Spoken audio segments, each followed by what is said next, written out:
La espada de Damocles. Conduce Pablo Veloso.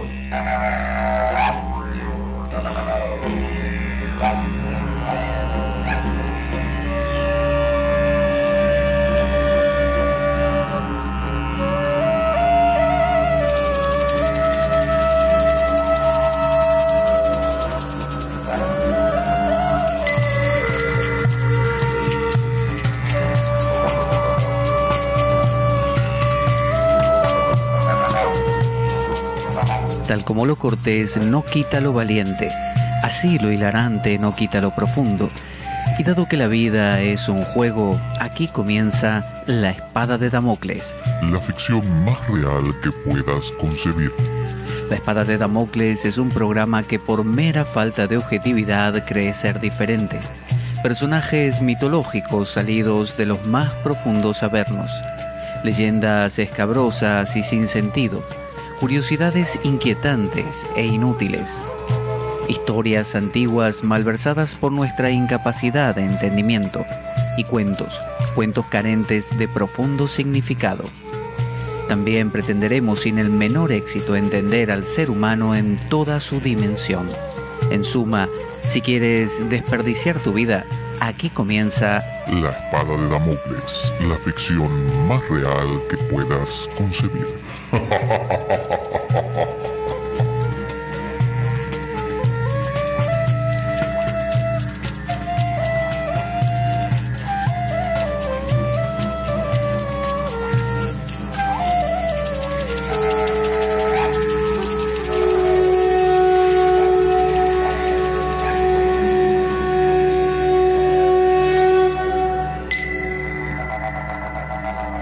La Espada de Damocles.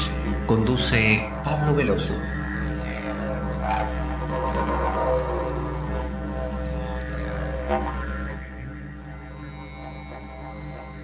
Buenas para todos.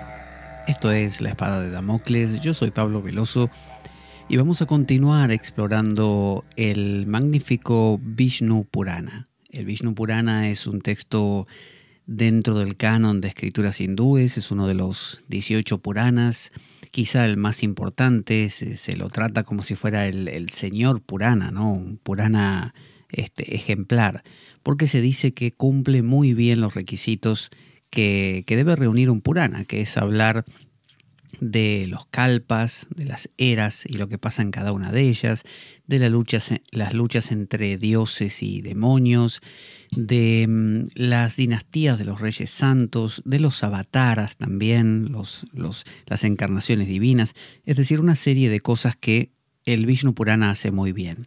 Habíamos estado hablando, para ir acercándonos a esta historia de Hiranyakashipu, que hace las veces de nuestro ego, un ego que ya veremos lo que le sucede, porque es un ego desmesurado. Hiranyakashipu significa cuna de oro, ¿no? Como cuando se dice que alguien nace en una cuna de oro, nace muy cómodo y que la vida no lo ha golpeado, entonces siente que tiene el mundo en sus manos, ¿no? Y trata de comportarse en función de eso, con lo cual genera unos desmadres y unos problemas terribles, porque no tiene aquello que es tan necesario, que es la experiencia de vida, la visión completa de las cosas. Tiene una visión, a veces nuestro ego, nuestra egocentricidad o nuestro narcisismo, demasiado cerrada. Estábamos acercándonos por el lado de la conversación que tenían estos dos personajes, que son los clásicos de este Purana, Maitreya y Parasara. Y habíamos conocido a Daksha, que es uno de los grandes patriarcas, uno de los grandes padres de todo lo que existe en el universo, en nuestro universo, ya que en cada Brahmanda, en cada universo, hay un Daksha. Y también están los subalternos de ese Daksha. Ese Daksha es como un apéndice de nuestro ego. Lo que pasa que a veces, claro, hay un ego, podríamos llamarlo sano, y un ego nocivo, un ego poco armónico. El ego sano es aquel que funciona en equilibrio con la totalidad de las cosas. Es decir, es cuando sabemos que yo soy yo y que siento que soy yo y claramente es así, pero al mismo tiempo me descubro como parte de una totalidad.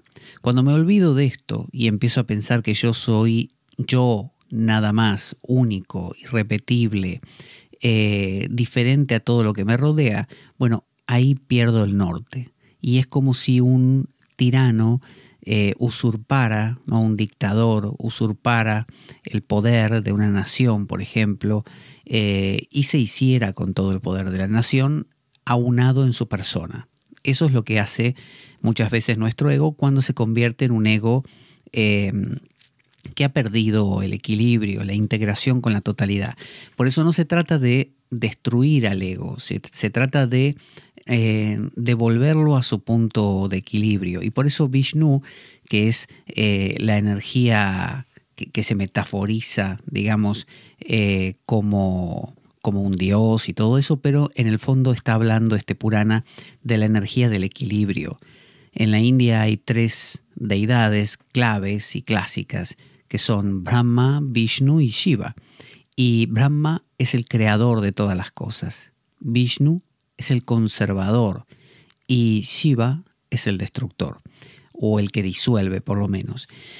Entonces Vishnu es el que genera los avataras, es decir, cada vez que desciende, que eso es lo que significa avatar, descender, cada vez que desciende, cada vez que aparece en el mundo, en nuestro mundo cotidiano, la energía equilibrante, a veces en la forma de un libro que leemos, a veces en la forma de una persona que encontramos, a veces en la forma de algo que nos pasa, notamos que empieza a aparecer una energía que pretende armonizar opuestos, que pretende lograr un equilibrio donde se había roto, donde había habido o hay un desbalance.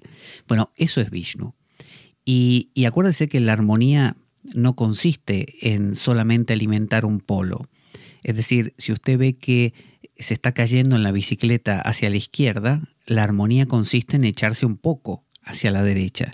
Pero si usted se sigue echando a la derecha cuando ya la bicicleta está centrada, usted va a perder otra vez esa armonía, con lo cual ya no, esa pretensión de equilibrio ha desaparecido.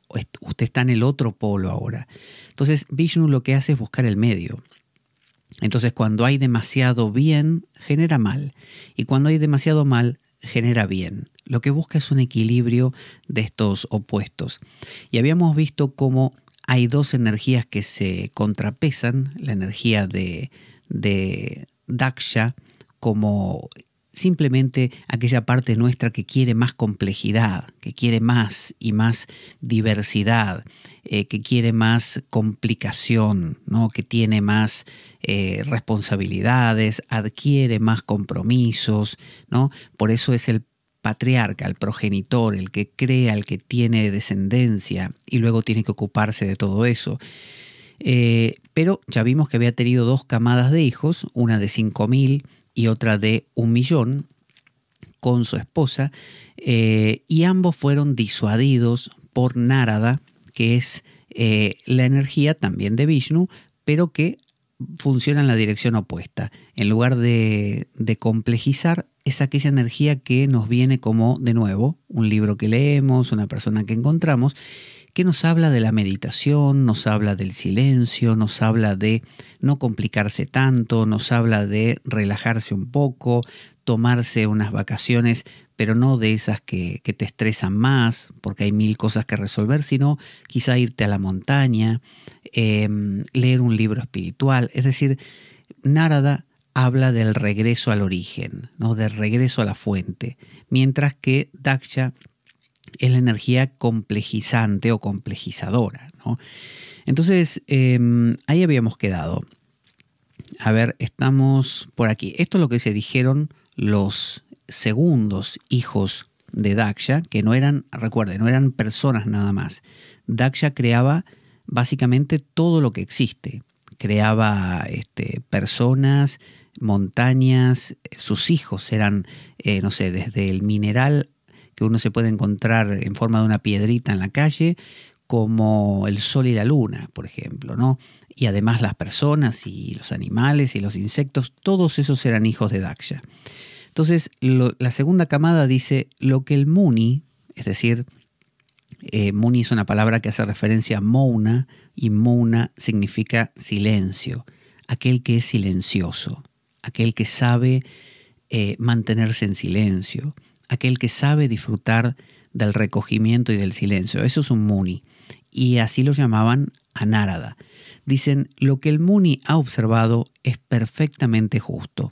Debemos seguir el camino que tomaron nuestros hermanos y cuando hayamos conocido la extensión del universo, propagaremos nuestra raza. Es decir, no decían, nos vamos a quedar por siempre en un estado de nada. No, lo contrario, vamos a tomarnos este descanso para luego crear. Lo que proponía Nárada era un camino diferente al que se nos ha enseñado en Occidente. En Occidente se nos enseña hacer, crear, movete, no sé, producí todo lo que puedas y después pensás, en tal caso, qué consecuencias trae esto. O sea, primero inventate la bomba de hidrógeno o la bomba nuclear y después fíjate si trae problemas o no. Primero talá el Amazonas y después te pones a pensar si eso era el pulmón del planeta, ¿viste? Es decir, hay una premisa acá en Occidente que es la de que el progreso tiene que progresar, tiene que moverse. No importa las consecuencias, ya las veremos después, ya nos apañaremos luego. Mientras que Nárada lo que propone es primero mirar de qué, desde dónde viene la acción, para qué, por qué, y luego actuar. Entonces, esta segunda camada también desapareció para este fastidio de Daksha. Se dispersaron pues por las diversas regiones y semejantes a ríos que desembocan en el mar nunca más volvieron. Entonces, ¿qué hizo Daksha? Lanzó una imprecación contra Nárada, lo maldijo, digamos. Se dice, Maitreya está contando para Sara, que el sabio patriarca, ocupándose ansiosamente en poblar al mundo, creó 70 hijas. Ahora decidió crear solamente hijas, ¿no? Ahora voy a narrarte, dice para Sara, la historia de Hiranyakashipu. ¿Por qué viene después de Daksha? Bueno, porque Daksha, acuérdese, es el que complejiza, pero todavía sigue siendo una energía, digamos, armoniosa. Si usted está tranquilo, pero decide, no sé, barrer su casa, bien. Luego decide ordenar el armario, bien. Luego decide preparar una comida, bien. Pero cuando eso se desmadra y usted se empieza a volver obsesivo de la manchita que está acá y del desorden que hay ahí y del cristal que ahora se volvió a ensuciar porque llovió, y ya usted se convierte en un exceso de Daksha. Ya ese Daksha no puede ser nivelado por Nárada. Fíjese que cuando Daksha se desmadra un poco, cuando usted empieza a complicarse cosas, empieza a engancharse con 1000 detalles, siempre hay una energía naradesca, por así decir, que le ayuda a parar, ¿no? A veces viene en forma de una enfermedad, una gripe que usted tiene y tiene que parar, eso es Nárada también. A veces viene como el consejo de un amigo, no sé, algo, una ineficiencia en el trabajo por estar muy agotado y excedido de responsabilidades. Entonces empieza una especie de voz interior a decirnos basta, ¿no? O para un poco. Ese es Nárada. Entonces Nárada cada tanto viene a nosotros y palía o equilibra un poco al exceso de Daksha. El tema es que a veces este exceso se excede justamente demasiado y Hiranyakashipu es ese exceso. Cuando nos pasamos, cuando no volvemos, cuando emprendemos el camino de Daksha y sentimos que no hay regreso, esa sensación de inercia, de que estoy lleno de trabajo, pero me lleno más de trabajo y sé que esto me va a matar, pero me lleno más todavía y llego a casa y en lugar de descansar tengo que limpiar a fondo la casa y luego tengo que ordenar y luego tengo que programar lo que voy a hacer en las vacaciones dentro de poco. Y es una vorágine imparable. Y eso me está haciendo un daño terrible a mí y al entorno. Cuando eso ocurre, la energía de Vishnu no basta con Narada, o sea, no le basta con Narada. Narada es como cuando usted tiene, no sé, una bacteria en su cuerpo, toma un antibiótico. Pero cuando usted tiene una bacteria súper potente o ya se multiplicaron mucho, le tienen que dar un antibiótico de esos que se llaman de amplio espectro y que son fuertísimos, ¿no? Y que puede hasta matarlo a usted. Bueno, esa es la energía a la que nos vamos a enfrentar ahora cuando entremos en la historia de Hiranyakashipu. Es el exceso, es cuando usted ya no tiene regreso. Esa energía sin regreso va a llamar a una energía mucho más potente de Vishnu, la energía equilibrante, es decir, a más grande la enfermedad, más potente el remedio. Bueno, este remedio va a ser Nrisimhadev, ¿no? Nrisimhadev o Narasimha, una encarnación de Vishnu llamada el hombre león, ¿no? Terrible, que tiene varias formas, ya veremos luego. Entonces dice Parasara Muni, dice, ahora voy a narrarte la historia de Hiranyakashipu, hijo de Diti, que en otro tiempo redujo los 3 mundos a su autoridad, confiando en un don que Brahma le había concedido. Era muy común, en las historias hindúes es muy común, que los asuras, los demonios, que son personas muy, muy trabajadoras. Fíjese en El Señor de los Anillos, los orcos son tipos muy laboriosos, son tipos que le dan para adelante. Y alguna persona también ha hecho un comentario alguna vez respecto al Señor de los Anillos, vinculando a los orcos con la clase trabajadora, con esa gente que no para de trabajar, no para de maquinar, no es capaz de disfrutar de la vida. Bueno, Hiranyakashipu era un tipo así. Él era un asura, ¿no? Dentro de las distintas categorías de seres, hay una que es la de los asuras, que son como una suerte de demonios. Hay distintas clases, algunos demonios son más lúcidos, otros menos. Tienen la particularidad de saber muy bien de qué va la espiritualidad y quién es Vishnu. Al igual que los devas, los dioses. Los que no lo tienen muy claro a veces son los humanos, porque están en el medio. Cuando usted va al extremo del caos, como los asuras o demonios, es decir, cuando su mente está en estado de caos, tanto como si está en estado de paz y de placer, que sería el mundo de los dioses, en ambos extremos, no digo en los medios, en los extremos, usted está consciente de lo que lo trasciende, sencillamente porque usted está llegando a un límite dentro del territorio que está caminando. Cuando usted camina el camino del mal, por así decir, ¿no? De la desarmonía, y está un poquito desarmonizado, no pasa nada, porque usted sabe que puede regresar fácilmente, que no se fue tan lejos, el terreno es bastante conocido. Pero cuando usted avanza muchísimo en el terreno de la desarmonía y del mal, surge una especie de pérdida de contacto con lo que uno es. Porque, fíjese esto, para uno saber quién es, necesita estar en el medio. Porque aunque se vaya un poquito para un lado, yo puedo haber hecho algo medio malo hoy, ¿no? Algo malicioso, hice un daño a otro, lastimé a una persona con algo que dije o que obvié decir o lo que fuera. Bueno, pero sé que también tengo partes buenas y que ayer hice algo bueno y más o menos me compenso.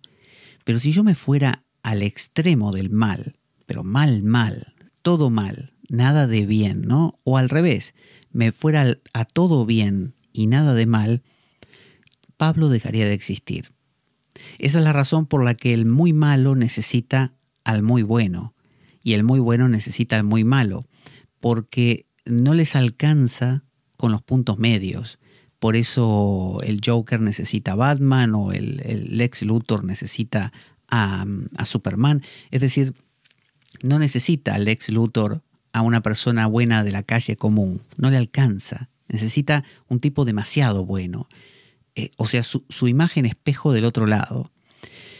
Porque si no, corre el riesgo de no saber quién es. Y cuando uno no sabe quién es realmente, está cerca de Vishnu. Cuando uno se acerca a los medios, al mundo humano, digamos que se aleja de Vishnu, porque se dice que el mundo humano tiene un poquito de placer y un poquito de dolor. Un poquito de bien, un poquito de mal. Entonces, rebotamos en ese medio y estamos en esa mediocridad tranquila. El tema es, como decía William Blake, el camino del exceso conduce al palacio de la sabiduría. Cuando te vas al extremo, pero no digo al extremo un poquito, ¿no? Como diciendo, bueno, hice 3, 4 cosas malas hoy. No. Malo, realmente cruel, malicioso, maligno. Cuando vas a ese extremo, estás cerca de Vishnu, cerca de Dios. Por eso el diablo conoce a Dios tanto como los ángeles, ¿no? Es decir, los dos polos están cerca de Dios. El hombre es el que está lejos. Entonces, a veces estos asuras lo que hacían era austeridades. Es decir, hacían algo. Austeridad significa, en India se le dice tapas. Tapas viene de la raíz tejas, y tejas significa fuego. Entonces, cuando usted se priva de algo, acumula fuego. Normalmente, las personas que no se privan de nada viven, como le digo, en un medio. O sea, nunca tienen demasiado hambre, pero tampoco demasiado saciados. Están como en el medio. Entonces, siguen en lo de todos los días. Pero cuando una persona va a un extremo y se priva de algo, por ejemplo, deja de comer o no para de comer, que sería lo contrario, genera una intensidad emocional importante. La persona que come sin parar siente que va a morir. La persona que no come nada siente que va a morir. Entonces, en ambos casos están cerca de la disolución. Por lo tanto, se genera un momentum, se genera una especie de calor emocional potentísimo, y ese calor es el que rompe justamente o disuelve, derrite las duras paredes de hierro que quizá cercaban nuestra vida cotidiana.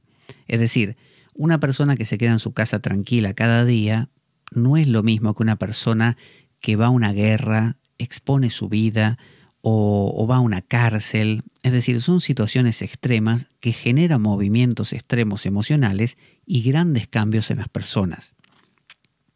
Estos asuras, voluntariamente, al igual que los yogis, al igual que tanta gente a lo largo de la historia que practicaba lo que se llama la mortificación, que no es más que morirse. ¿Cómo me muero? Y me muero dejando de ser mediocre. Me muero haciendo cosas que los mediocres no hacen. Los mediocres nunca salen de su, como dicen hoy en día, se suele decir, la zona de confort.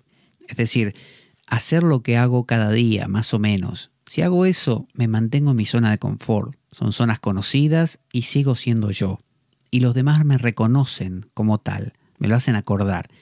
Pero si yo me voy al extremo, realmente al extremo, ¿no? Bestialmente al extremo, por ejemplo, me lastimo físicamente, me privo del sueño, me privo de la comida, me privo de, del agua, me privo del contacto con los demás humanos, me privo de lo que sea, ¿no? Ya dijimos que el contrario también funciona. Me atiborro, ¿no? O sea, me junto tanto con la gente sin parar que desaparezco. Bebo tanta agua y como tanta comida que voy a morir. Por lo tanto, estoy cerca también de desaparecer.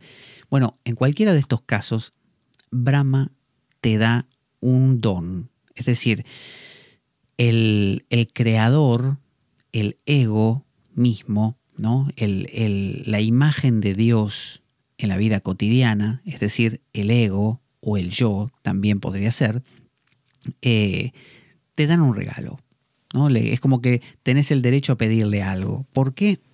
Porque imaginémonos que somos justamente esa sensación de ego, yo. Yo con mis pensamientos, yo con mis cosas, yo estudio, yo trabajo, yo amo, yo, todo eso, ¿no?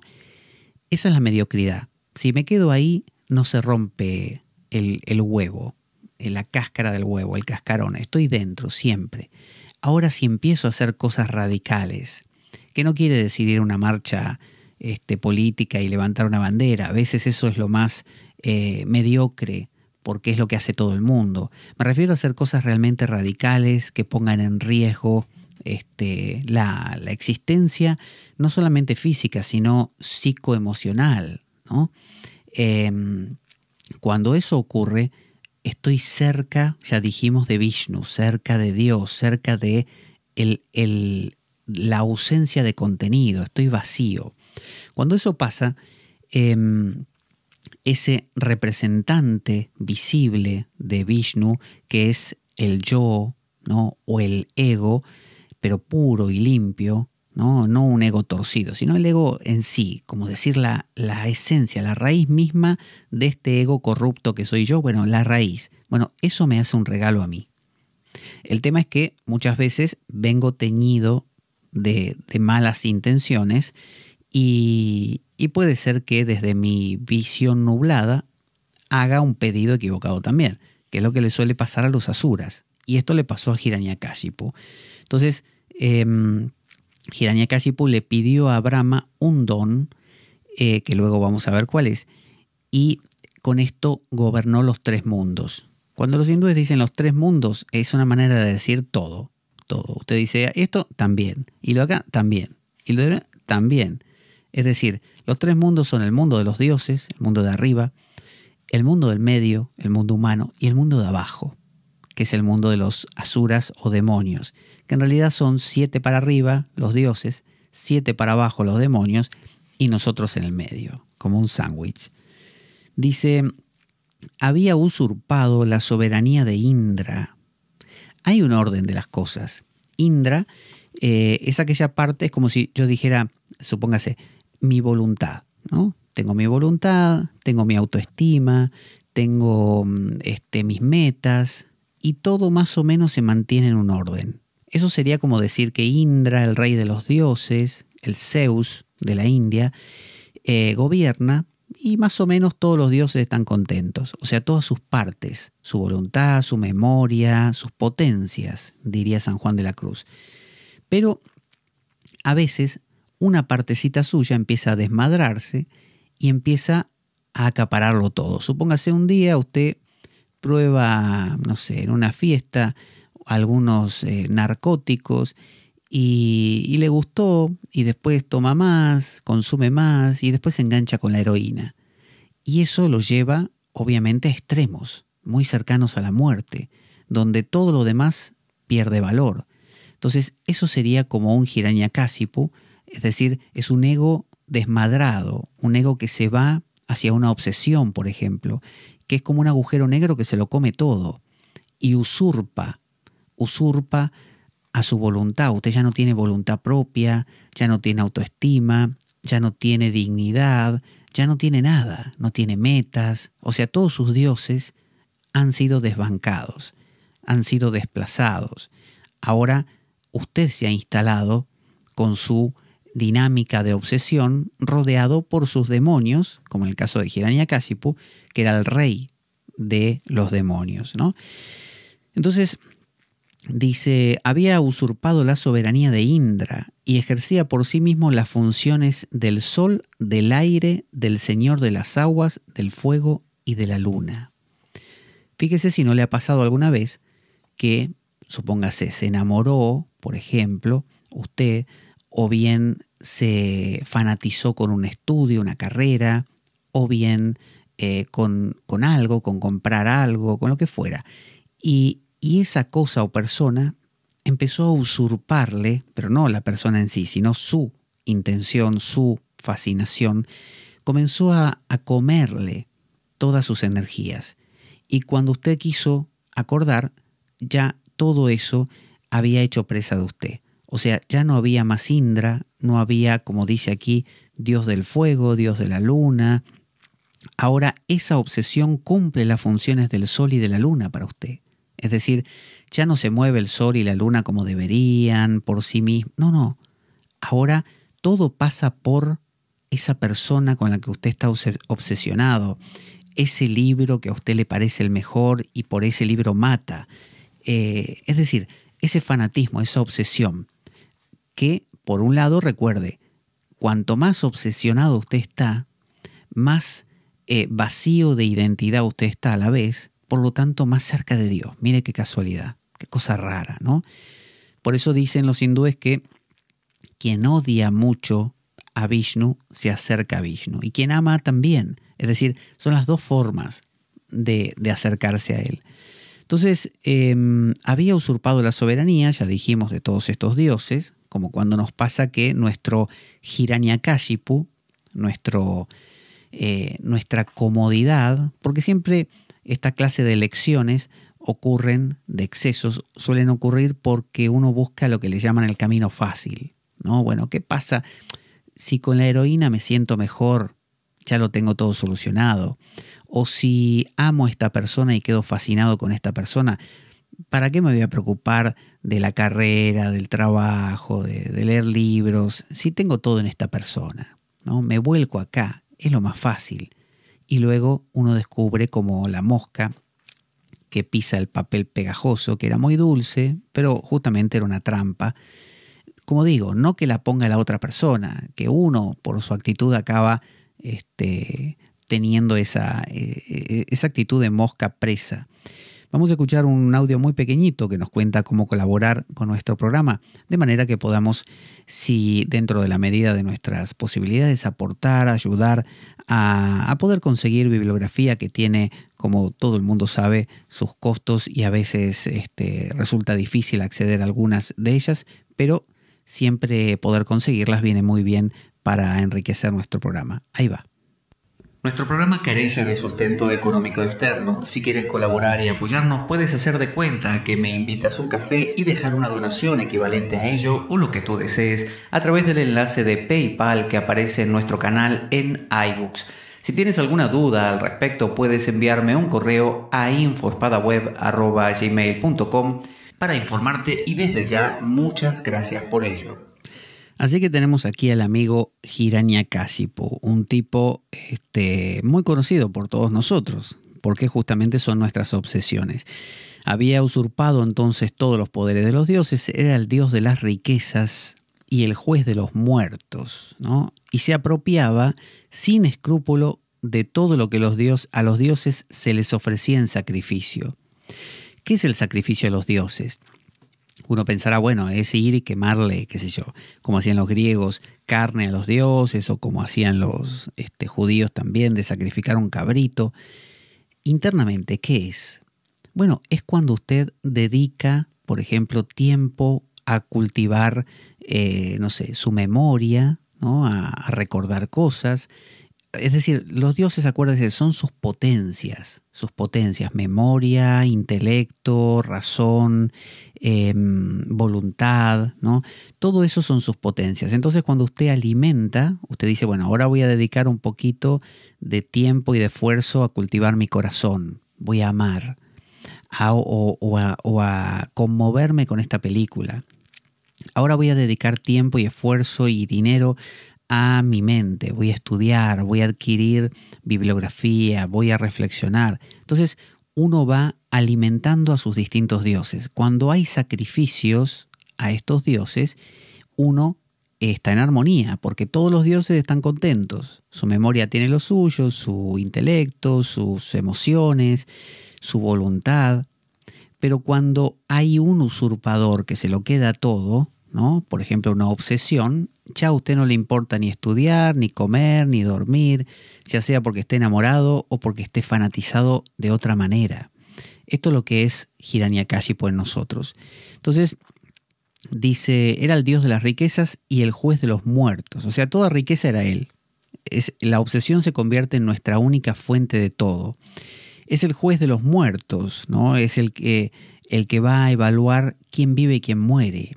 Si la voluntad tiene que morir, si la memoria tiene que morir en nosotros y desaparecer y no acordarnos más de nada, ni de nadie, ni de amigos, todo lo que implique un peligro como un virus. ¿Qué hace un virus? Se apropia de todo, se reproduce, contamina con su ADN a las células invadidas, se apropia de todo lo que es de esas células, se replica a sí mismo y se apropiaba, dice, sin escrúpulo, todo lo que a los dioses se les ofrecía en sacrificio. Los dioses, abandonando su lugar en el cielo, emprendieron la fuga, obvio, y el espanto que les inspiraba el Daitya, porque así se les llama a los asuras, una clase de asuras que son hijos de Diti, ¿no? De Diti y Aditi, son un par de progenitores, bueno, hijos de Diti, que es la femenina, son los Daityas. Y el Daitya les inclinó a errar por la tierra, disfrazados bajo formas mortales. Cuando sus dioses, los suyos y los míos, son desplazados, ¿qué hacen? Y tienen que vagar por ahí disfrazados. Porque si esa parte suya, esa obsesión, se entera que usted está dedicando 5 minutos a leer un libro, se pone fuera de sí, se pone muy nerviosa esa parte y le dice: ¿qué estás haciendo leyendo el libro? No, quería leer un poquito, ¿no puedo? No, si estamos obsesionados con ella, tenés que pensar en ella todo el tiempo. ¿Pero no puedo leer ni un poquito del libro? No, te estoy diciendo que no, si no, no sería obsesión. Tenés que volverte como enfermito, ¿viste? No comer, no dormir, nada. Solamente, pero te voy a dar un tortazo, Te voy a dar un tortazo. Pará de leer el libro. Soltás el libro. Quemalo. Quemá el libro. Roberto, quemá el libro. Así suele ser digamos, el exilio de los dioses. Cuando nuestros dioses interiores se exilian, no es que desaparezcan, están ahí todavía, están disfrazados, se están ocultando, esperando que algo les permita regresar. Como cuando el presidente de un país se le usurpa a través de un dictador el poder, bueno, muchas veces ese presidente, si puede, se escapa y se exilia con sus, no sé, gobernadores o lo que fuera, y espera a que las cosas mejoren para poder regresar. Bueno, eso es lo mismo que nos ocurre a nosotros cuando Hiranyakashipu se apropia de todo. Habiendo conquistado Hiranyakashipu los 3 mundos, sintióse inflamado de orgullo y al recibir las alabanzas de los Gandharvas, acuérdense, eran como las parejas masculinas de las ninfas, de las apsaras, gozó de todo lo que deseaba. Es decir, acuérdese que la clave normalmente de la obsesión es la búsqueda de placer. Cuando uno se obsesiona con algo, suele pensar que si uno disfruta un poquito de cada cosa, en el fondo disfruta poco, ¿no? Porque claro, si yo tengo 10 cosas de las que disfruto, estoy muy desperdigado. En cambio, es como si yo dijera, ¿para qué me voy a andar preocupando en disfrutar un poco, no sé, de hacer un programa de radio, otro poco de la mujer que amo, otro poco de lo que estudio? ¿Para qué? Si puedo, no sé,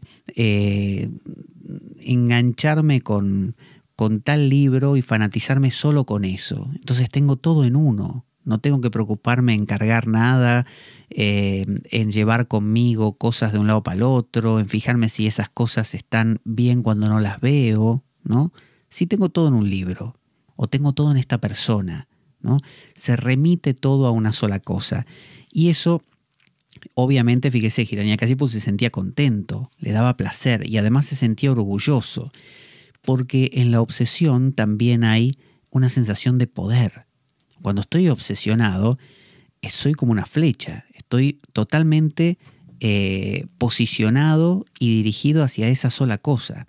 Esa cosa se convierte en el eje del mundo, pero además yo siento como que estoy en posesión de eso. Si usted solo tiene ese ser querido o ese libro o lo que fuera, usted siente que es Superman, porque ahí tiene todo y lo tiene en la palma de su mano, ¿no? Fíjese el gesto, imagínese, de la persona tipo Gargamel de los Pitufos, ¿vio? que estaba como encorvado y que si encontraba el objeto de su obsesión, se encorvaba y refregaba sus manos como Mr. Burns de Los Simpson, ¿no? Como esa sensación de lo tengo todo en la palma de mi mano, ¿no?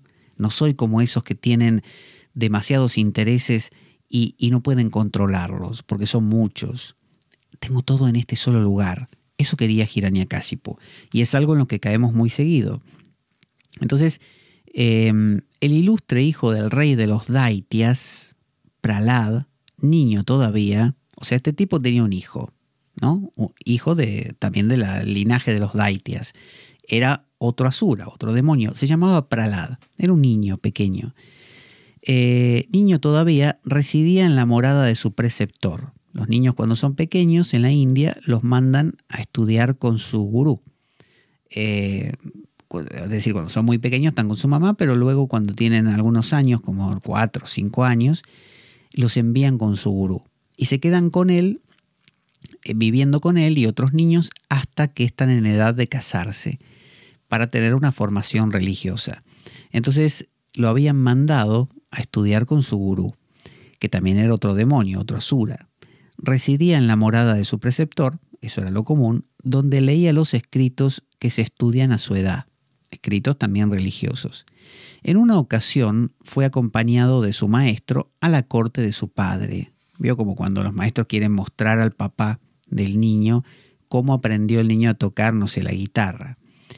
Y se prosternó a los pies del rey, de su papá, que estaba ocupado en beber, ¿no? Estaba embriagado, ¿no? Hiranyakasipu se dedicaba a la bebida, porque cuando uno está obsesionado, obviamente tiene que estar embriagado, si no, no se obsesiona. Estar embriagado significa no ver claramente, significa que las cosas se le enturbian y le parecen todas la misma. Y así es una persona embriagada, es una persona que está como adormilada. Y a veces, como digo, la vida, los amigos intentan despertarnos de nuestra obsesión, diciéndonos: Roberto, hay más en el mundo, te digo, como decía Shakespeare, hay más cosas entre el cielo y la tierra que lo que jamás haya podido soñar tu filosofía, ¿eh? Es decir, los amigos, la vida, un libro, nos intentan despertar de ese sueño, de esa embriaguez monolítica, donde todo parece lo mismo, todo homogéneo. Nos quieren mostrar que no, que hay diversidad. Entonces, dice, Hiranyakasipu le invitó a levantarse a su hijo y le dijo así: repite, hijo, la sustancia de lo que has aprendido en el curso de tus estudios. O sea, quería que le cuente qué aprendió. Prahlad le respondió, dijo así: oye, señor, la sustancia de lo que he aprendido, que voy a repetirte, obedeciendo tus órdenes. Presta oído atento a lo que ocupa extremadamente mis pensamientos. Fíjese esa palabra, ¿eh? Es decir, Prahlad le dijo, te voy a contar aquello que me tiene a mí totalmente absorbido, ¿no? Un poco como el padre. Prahlad, fíjese, cuando usted va mucho para un lado, aparece el contrario, complementario, que le ayuda a usted a descubrirse. Cuando Lex Luthor se vuelve muy malo, aparece Superman. Cuando Superman se vuelve muy bueno, aparece Lex Luthor, que es lo mismo. Es decir, siempre aparece el complementario contrario. Entonces, si aparece un Hiranyakasipu embriagado con el poder y con desbancar a los dioses y que se apropia en forma de obsesión, bueno, aparece otra obsesión igual de poderosa pero en la dirección contraria. Acuérdese, Daksha y Narada, ¿se acuerda lo que pasaba? Que estábamos hablando en un nivel medio. Bueno, ahora estamos hablando de un nivel Dios, por así decir, potente, nivel pro, ¿no? Hiranyakasipu es a lo bestia, malvado, obsesivo, cruel, embriagado, y Prahlad es sumamente bueno, es un niño, todo lo contrario, es inocente, pero a la vez está, dice él, extremadamente ocupado con este tema que va a contar. Lo que dice es, he aprendido a adorar a aquel que no tiene principio, ni medio, ni fin, ni aumento ni disminución. Al Señor imperecedero, causa universal de las causas. Es decir, de lo que hablaba Narada, hablaba de aquel trascendente, Vishnu, lo contrario de la diversidad. Cuando uno dice, esto es una mesa, esto es una silla, después empieza a dividir más. Esta es una silla bonita, esta es una silla fea. Esta silla bonita me gusta más, por lo tanto esta silla quiero que sea para mí. Y si esta silla resulta que es de otro, se la quiero quitar. Ya sea que se la compre, y si se la compro, se la quiero comprar a bajo precio y peleo con él y que me la venda y que me la regale, y si no, se la saco, se la robo. Es decir, empieza cuando uno divide cosas, la contienda. Eso es la vida. Cuando pasaba a un nivel medio, que es lo que pasa en nuestros pensamientos, hay complejización, bueno, aparece Narada y lo equilibra. Ahora vimos que Hiranyakashipu es como un Daksha, pero llevado al extremo. Entonces ahora hace falta un Narada llevado al extremo, que es Prahlad.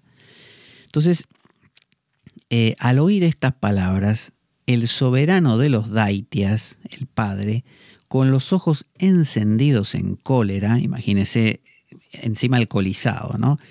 Y la boca fruncida de indignación, se volvió al preceptor de su hijo y le dijo, claro, se enfadó con el mensajero. Dice, miserable Brahmán, le dijo, qué panegírico de mi enemigo es el que sin respeto por mí has enseñado a este niño. Es decir, claro, me estás hundiendo. Se lo encarga al maestro para que le enseñe lo que él quiere. Es decir, Hiranyakashipu es como un virus y quiere que todo se replique, que todos sean clones de él. Cuando usted se obsesiona con algo, ya sea que está obsesionado con su angustia, obsesionado con su depresión, obsesionado con que todo es un desastre, obsesionado con lo que sea, usted quiere que todo lo que usted toca se parezca a lo mismo. Porque si no, usted deja de ser intenso. Para que usted sea intenso, si usted dice, por ejemplo, cosas como todo es un desastre, y resulta que le sale algo bien, usted tiene que encontrar la forma de que eso también sea un desastre, porque si no, usted pierde intensidad. Sí, es como el increíble Hulk, o acá en España que le dicen, creo que la masa. Para mantenerse como Hulk o como la masa, necesita seguir enfadado. Donde, no sé, lo tranquilizan, lo acarician un poco, el tipo se va volviendo otra vez David Banner. Y a veces no le conviene, no quiere. Entonces necesita mantenerse enfadado. Bueno, esto es igual. Hiranyakashipu o su obsesión, puede ser una obsesión no con, cómo quiero ese coche. No, una obsesión con que todo es un desastre, con que todo el mundo me odia, qué angustiado que estoy, la vida no tiene sentido. Eso puede ser también un agujero negro, una angustia, una obsesión. Entonces, esa obsesión necesita ser alimentada, de manera que si usted tiene un hijo de tantos, Prahlad en este caso, usted quiere que también sea como usted, porque si da la nota contraria, usted pierde intensidad. Pero a su vez, usted sabe que cuanto más intensidad usted logra, más se acerca poco a poco a la desintegración, porque si Hiranyakashipu se vuelve 100% malo, ya no es malo. Porque usted sabe, cuando algo es... Si él es 100% malo, no hay bondad en él. Y si no hay bondad, no se puede comparar con nada. Si él fuera 99% malo, todavía tiene un 1% que no es malo y con eso se compara y dice, soy muy malo. Pero si él es 100% malo, ya no tiene con qué compararse. Entonces se pierde a sí mismo. Ahí es donde aparece Prahlad, porque Prahlad representa el 100% bueno. Entonces dice, rey de los Daityas, respondió el preceptor, intentando calmarlo, ¿no? No es digno de ti dejarte llevar por la cólera. No soy yo quien ha enseñado a tu hijo lo que ha relatado. El tipo se lavó las manos. Lo que quiso decir el preceptor es, no sabemos de dónde salió esto. Cuando usted está obsesionado con, y aparece un Prahlad en su vida, aparece algo que le muestra que le pone en evidencia lo necia o lo equivocada que es su actitud. Cuando usted está siendo sumamente malvado, obsesionado con su angustia, con su depresión, aparecen personas, libros, situaciones que le muestran con la misma intensidad, pero al revés, lo excesivo que usted está haciendo, ¿no? Aparece una persona que es sumamente feliz, por ejemplo, cuando usted está hecho polvo, ¿no? Mal, justamente para ejercer un contraste. Pero nadie sabe cómo apareció eso. Usted no lo quería en su vida, usted no se quería encontrar con alguien feliz. Usted quiere estar deprimido y bien mal, o sea, muy mal quiere estar. No le interesa encontrarse con alguien que esté bien, pero apareció ahí. ¿De dónde salió?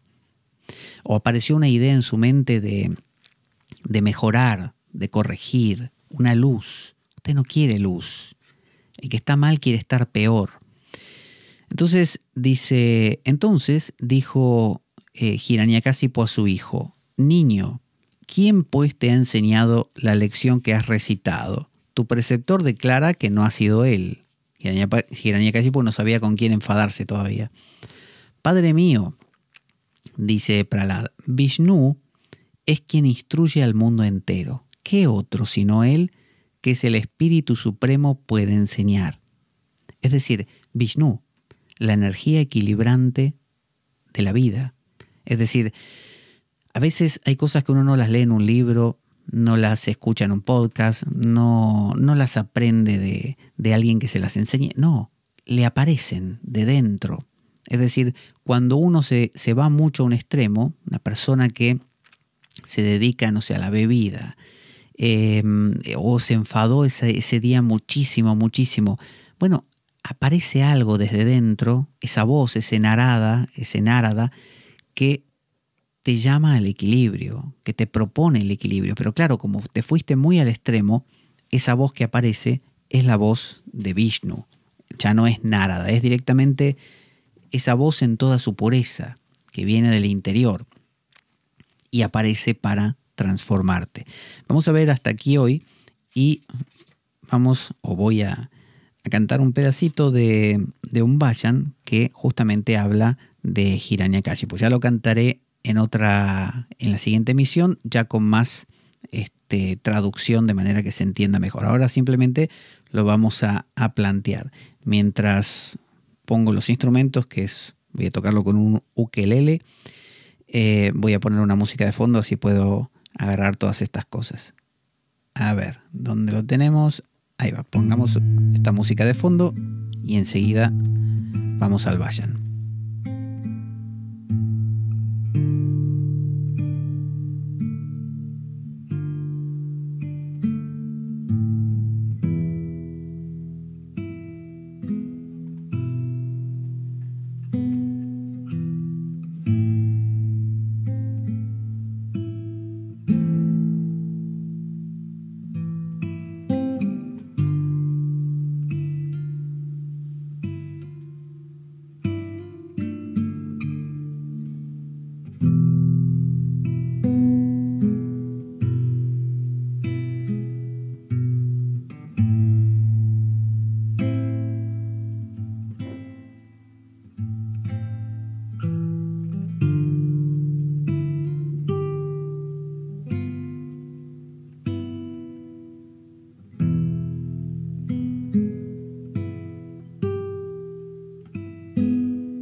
Bueno, ahí está preparado.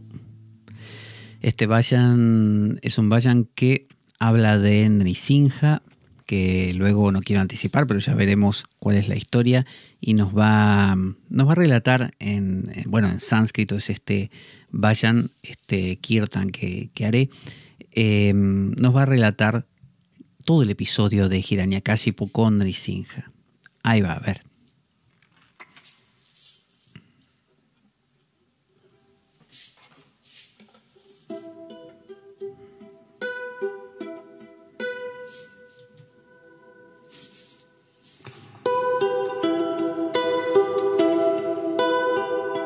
Namaste Narasimhaya,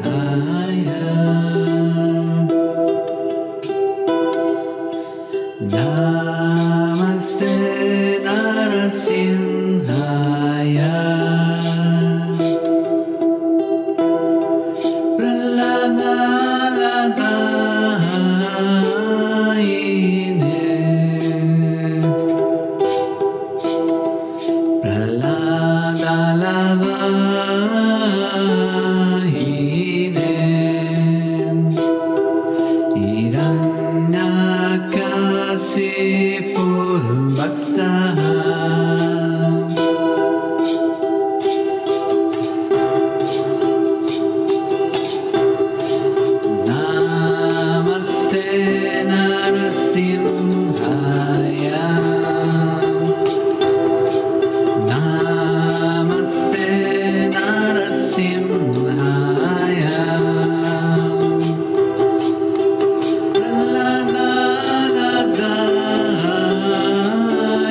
Ese ha sido el Vajam Nrisimha, Namaste Nrisimhaya. Vamos a ir despidiéndonos, vamos a poner nuestra cortina de despedida. Yo soy Pablo Veloso, esto es La Espada de Damocles y nos encontramos en la siguiente ocasión. Ahí va.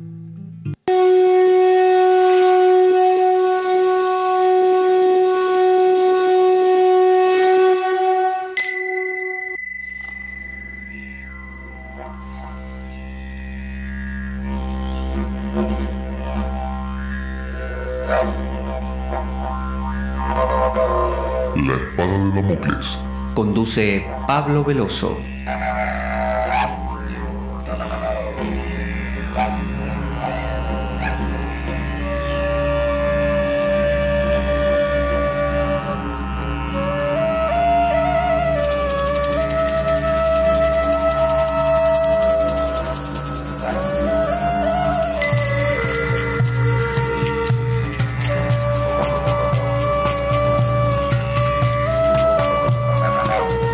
Y dado que la vida es un macabro juego concebido por una mente perversa, únete a nosotros en nuestro próximo programa, cuando escuches las siguientes palabras.